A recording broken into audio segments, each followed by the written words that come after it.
फरवरी का महीना चल रहा था और कोलकाता से सर्दी के जाने का समय नज़दीक आने लगा था। इसी बीच मेरा प्लान बना मध्य प्रदेश के कुछ प्राचीन जगहों को एक्सप्लोर करने का।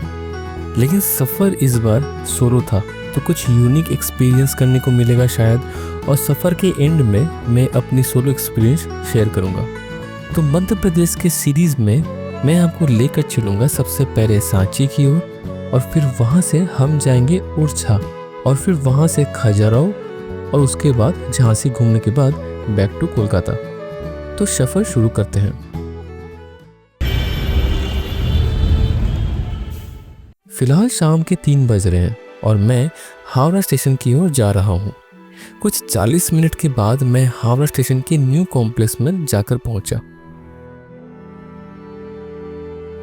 शाम के 5:45 पर छूटने वाली train number 12177 Chambal express platform number 8 पर आ चुकी है।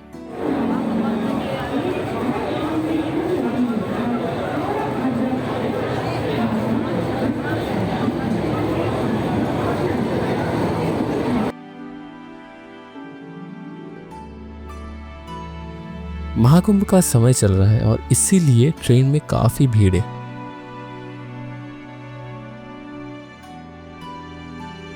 घर से ही मैंने डिनर और अगले दिन की ब्रेकफास्ट भी पैक करके लाया था और वही खाकर सोने चला गया। सुबह जब नींद खुली तो कुछ ही देर बाद हमारी ट्रेन प्रयागराज 8:40 पर पहुंची, जहां कई श्रद्धालु महाकुंभ के लिए आए हुए थे।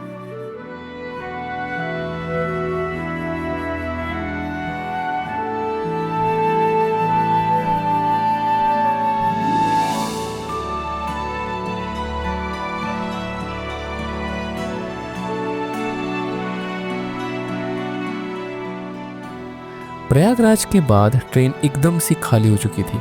मैक्सिमम जो भीड़ थी अभी कुंभ के लिए ही हर एक ट्रेन में हो रही है। ट्रेन आधे घंटे लेट से 4 बजे झांसी पहुंची, जहां मेरी सफ़र चंबल एक्सप्रेस में ख़त्म हुई। लेकिन मुझे जाना था विदिशा, और झांसी से शाम के 6 बजे पातालकोट एक्सप्रेस थी, जो आधे घंटे लेट के बाद झांसी पहुंची। शाम वो आई थी। ढलते सूरज के सहारे सफ़र में मैं आगे बढ़ते गया।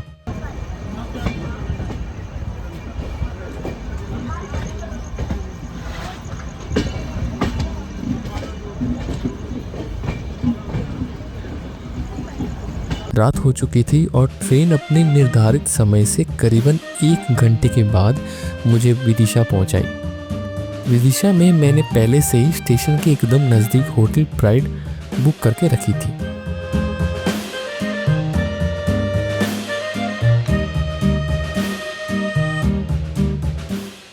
तो ये रहा मेरा रूम विदिशा में। होटल का नाम है द प्राइड होटल, और अच्छा होटल है, अकेले के लिए सही है। मैंने तो डबल बेडरूम लिया है। पर डे कुछ 806 रुपया इंक्लूडिंग जीएसटी टैक्सेस। एक अलमीरा मिला है मुझे, double bed, blanket, towel, TV वगैरह है तो मैं तो देखूंगा नहीं। और यहाँ पे एक टेबल दिया है और क्या हुआ है, अच्छा यहाँ पे हैंगर वगैरह है कुछ सामान वगैरह रखने के लिए, फ़ोन।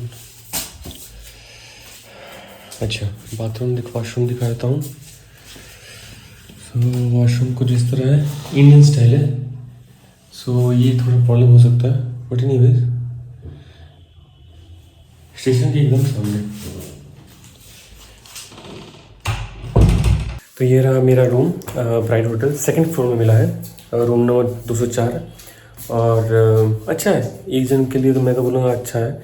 स्टेशन से निकलते ही, विदिशा स्टेशन से निकलते ही एकदम सामने है, 1 मिनट भी नहीं लगेगा, 100 मीटर के अंदर है। और ये इनके इन हाउस रेस्टोरेंट भी है। तो मैं अभी जस्ट डिनर करके आया, टायर्ड था तो वो मैं दिखा नहीं पाया, मे बी कल मैं दिखाऊंगा। एंड फूड क्वालिटी अच्छी थी। सो मिलते हैं कल। कल सुबह मुझे जल्दी उठना है, आज थका हुआ हूँ क्योंकि 24 घंटे से ज़्यादा जर्नी करके आया हूँ, थका हुआ हूँ। कल चलेंगे सांची, और वन ऑफ द मोस्ट मेरा बहुत दिनों से इच्छा था ये जगह जाने के लिए। एक बार प्लान बना भी, बन के भी कैंसिल हो गया। सो फिंगर क्रॉस्ड, होपफुली कल मैं आप सभी को अपने साथ सांची स्तूपा में लेके चलूँगा। तो मिलते हैं कल के लिए। सुबह हो चुकी थी और ये रही विदिशा स्टेशन। मुझे जाना था सांची, जो यहाँ से केवल 10 मिनट लगते हैं ट्रेन से जाने में। मैंने 30 रुपए की जनरल की टिकट काटी और सुबह के 7:40 हो रहे थे और मैं 10 मिनट के बाद सांची पहुंचा। स्टेशन काफी छोटा सा है सांची।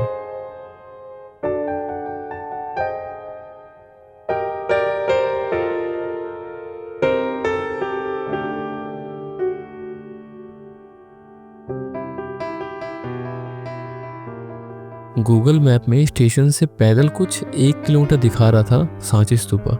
बस, और क्या। सुबह का समय हो रहा था और धूप भी उतनी नहीं है, तो मैं पैदल ही जाने लगा। सांची मध्य प्रदेश के रायसेन जिले में आता है और ये अपने विश्व प्रसिद्ध बौद्ध स्तूप के लिए जानी जाती है। कुछ देर बाद मुझे टिकट काउंटर दिखी, जहाँ स्तूप के लिए 40 रुपये टिकट है और म्यूजियम के लिए 5 रुपये, लेकिन म्यूजियम फ्राइडे बंद रहता है। ऑनलाइन पेमेंट करने से टिकट के प्राइस 35 रुपये लगता है।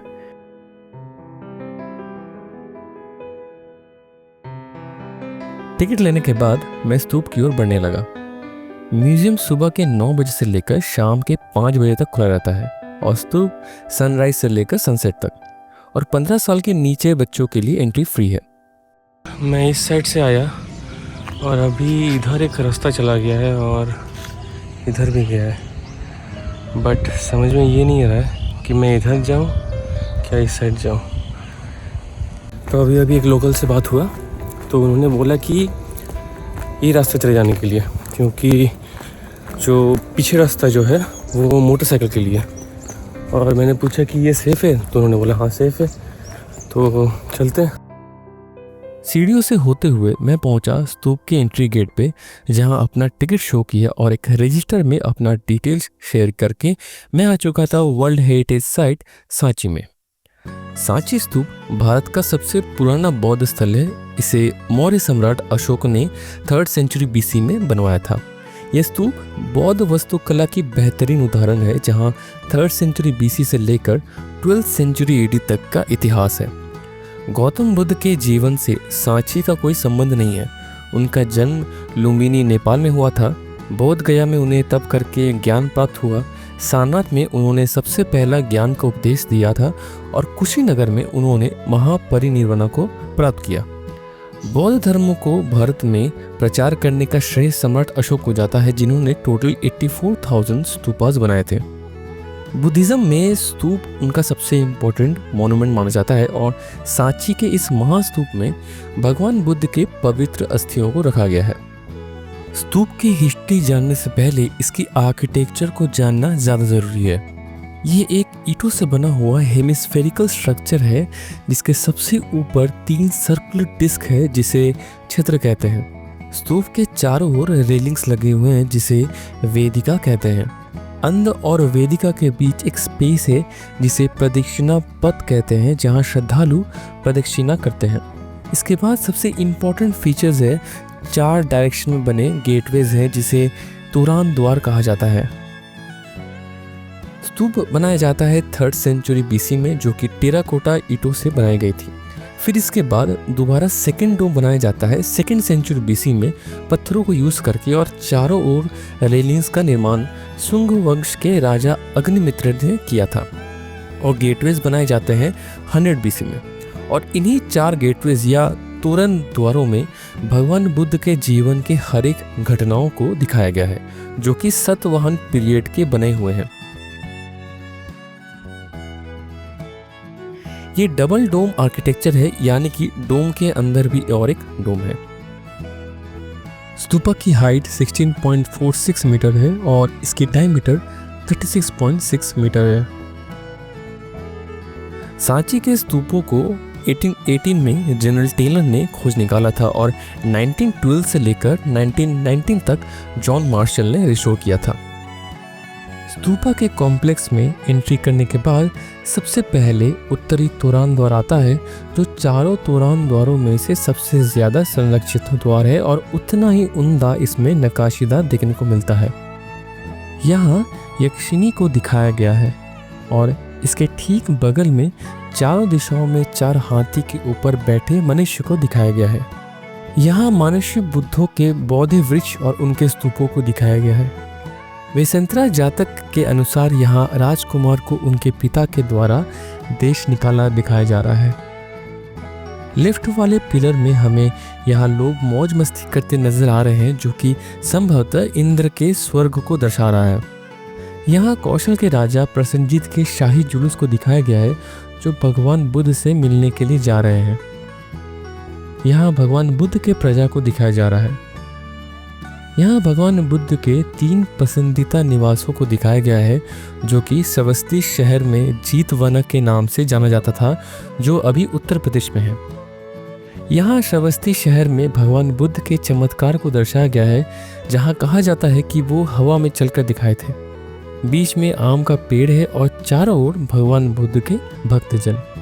अभी आते हैं राइट साइड के पिलर में, जहाँ कपिलवस्तु में भगवान बुद्ध के आगमन और शाक्यों को उपदेश देते दिखाया जा रहा है।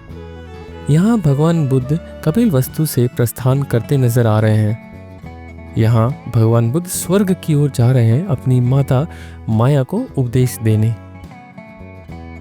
अभी हम आ चुके हैं उत्तरी तोरण के पीछे वाले सेक्शन में, जहाँ चंदत जातक के अनुसार यहाँ बोधिसत्व को दिखाया गया है अपने समूह के साथ, जिसके 6 दांत थे। यहाँ मारा रक्षक को दिखाया गया है, जो अपने साथियों के साथ भगवान बुद्ध के ध्यान को भंग करते दिखाया गया है। और लेफ्ट में सुजाता भगवान बुद्ध को अन्न प्रदान करते दिखाया गया है।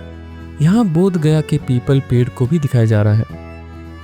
यहाँ वेसेंत्र जातक को दिखाया गया है, जहाँ वो अपने धन परिवार सब कुछ दान कर देते हैं। वेसेंत्रा भगवान बुद्ध के अवतार माने जाते हैं। अभी हम आ चुके हैं पश्चिमी तोरण द्वार में। पश्चिमी तोरण द्वार को 4 प्रवेश द्वारों में से सबसे अंतिम में निर्माण किया गया था। यहाँ मानुषी बुद्धों के बौद्ध वृक्ष और उनके स्तूपों को दिखाया गया है। यहाँ सारनाथ में भगवान बुद्ध के द्वारा दिए गए पहले उपदेश को दिखाया गया है और इसीलिए हमें यहाँ धर्म चक्र दिखाई दे रहा है।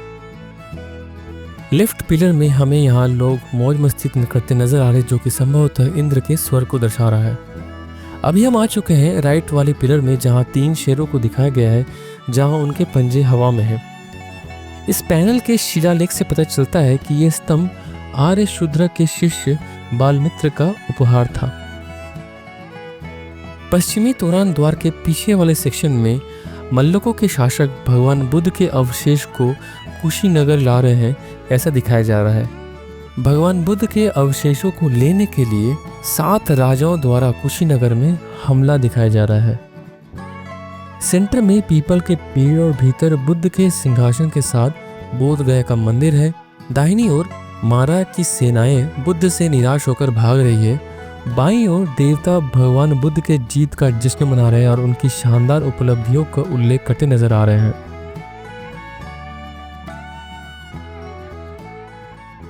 अब हम आ चुके हैं दक्षिणी तोरण द्वार, जो स्तूप का मेन एंट्रेंस है और चारों द्वारों में से ये द्वार सबसे पुराना द्वार माना जाता है। यहाँ भी हमें धर्म चक्र देखने को मिलता है, जो भगवान बुद्ध ने सारनाथ में उपदेश दिए थे। दक्षिणी प्रवेश द्वार के स्तंभों पर अशोक के स्तंभों की तरह ही शेर बने हैं। सांची परिसर में ये एकमात्र ऐसा स्तंभ है और यही आगे जाकर हमारे देश का भी एम्ब्लेम बना। और ये रही पूर्वी तोरण द्वार। हर एक तोरण द्वार में बुद्ध के जीवन से संबंधित घटनाओं को दिखाया गया है और साथ ही साथ उनके बाद बुद्धिज्म का प्रचार करने वाले सम्राट अशोक का भी उल्लेख है। यहाँ ये स्तूप जीता जागता बुद्धिज्म का छोटा सा यूनिवर्सिटी है, जहाँ मुझे भगवान बुद्ध से रिलेटेड बहुत कुछ जानने को मिला। स्तूप में कई जगहों में ऐसे ब्राह्मी स्क्रिप्ट देखने को मिलती है, जिससे यहाँ डोनेशन देने वाले का नाम और बाकी की इन्फॉर्मेशन दी गई है। स्तूप के ठीक बगल में कुछ ऐसे पिलर देखने को मिले मुझे, जो ग्रीक आर्किटेक्चर से बहुत मेल खाती है और इससे हम यही एज्यूम कर सकते हैं कि उन दिनों ये दोनों सभ्यता के बीच जरूर कुछ संबंध रहे होंगे। ये इस कॉम्प्लेक्स में तीसरा स्तूप है जो महास्तूप के समान ही बनाया गया है, लेकिन इसमें केवल एक ही छत्र लगा हुआ है। इसकी ऊंचाई 8.23 मीटर है और डायमीटर 15 मीटर और प्रवेश के लिए एक ही तोरण द्वार है। इसके अंदर से भगवान बुद्ध के शिष्य सरिपुत्र और मौदगल्यान के अवशेष पाए गए थे। मुझे यहाँ आए हुए 3 घंटे हो चुके थे और मेरी इस छोटी सी मस्तिष्क में ढेर सारे ज्ञान को लेकर मैं वापस विदिशा जाने लगा। वापस जाते समय टिकट काउंटर के सामने कुछ छोटे छोटे स्टॉल्स लगे हुए थे।